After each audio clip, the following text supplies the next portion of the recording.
Patuloy naman ang paghatid ng tulong at serbisyo publiko ng ilang mambabata sa iba't ibang distrito sa bansa mula sa pamamahagi ng ayuda sa mga tsoper, pagpapalakas ng edukasyon, serbisyong pangkalusugan hanggang sa suporta sa mga scholar at senior citizens. Si Dane Gulimlim sa detalye.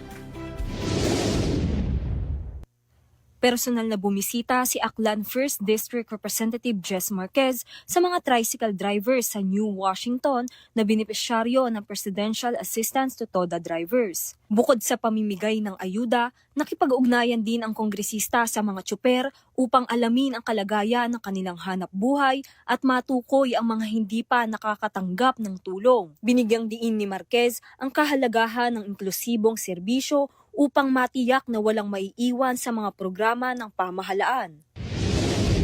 Patuloy naman ang pagpapalakas ng edukasyon sa ika-6 na distrito ng Batangas matapos pangunahan ni Representative Ryan Recto, katuwang sina Governor Vilma Santos Recto at Executive Secretary Ralph Recto ang pagpapatayo ng mahigit 4,000 silid-aralan sa lalawigan. Layo nito na mapababa ang classroom deficit kung saan inaasahang mapapabilang ang Batangas sa mga lalawigang may pinakamababang kakulangan sa silid-aralan sa bansa. Inaasahan din na madaragdagan pa ng mahigit 300 silid-aralan sa taong 2026, partikular na sa Lipa sa pamamagitan ng koordinasyon ng lokal at pambansang pamahalaan.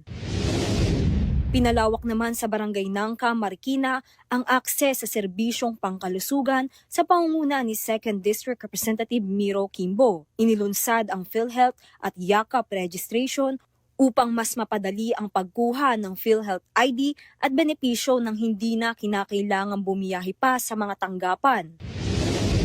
Isang medical outreach program orientation naman para sa Region 12 Senior Citizens Federation ang pinangunahan ni Senior Citizens Party List Representative Ompong Ordanes. Layunin nitong mapalawak ang serbisyong medikal para sa mga nakatatanda, kabilang ang libreng check-up, konsultasyon, laboratory services, gamot, lalo na sa mga komunidad na may limitadong access sa healthcare. Samantala, matagumpay na naipamahagi ang financial assistance sa mga scholar ng TESDA sa Ragay, Camarines Sur sa pangunguna ni 1st District Representative Jory Horibata. Bahagi ito ng patuloy na suporta sa edukasyon at kasanayan ng mga kabataan na layong palakasin ang kanilang kakayahan tungo sa mas maayos na kinabukasan. Para sa totoong balita sa Bagong Pilipinas, Dane Gulimlim, 13 sa tanghali ng Congress TV.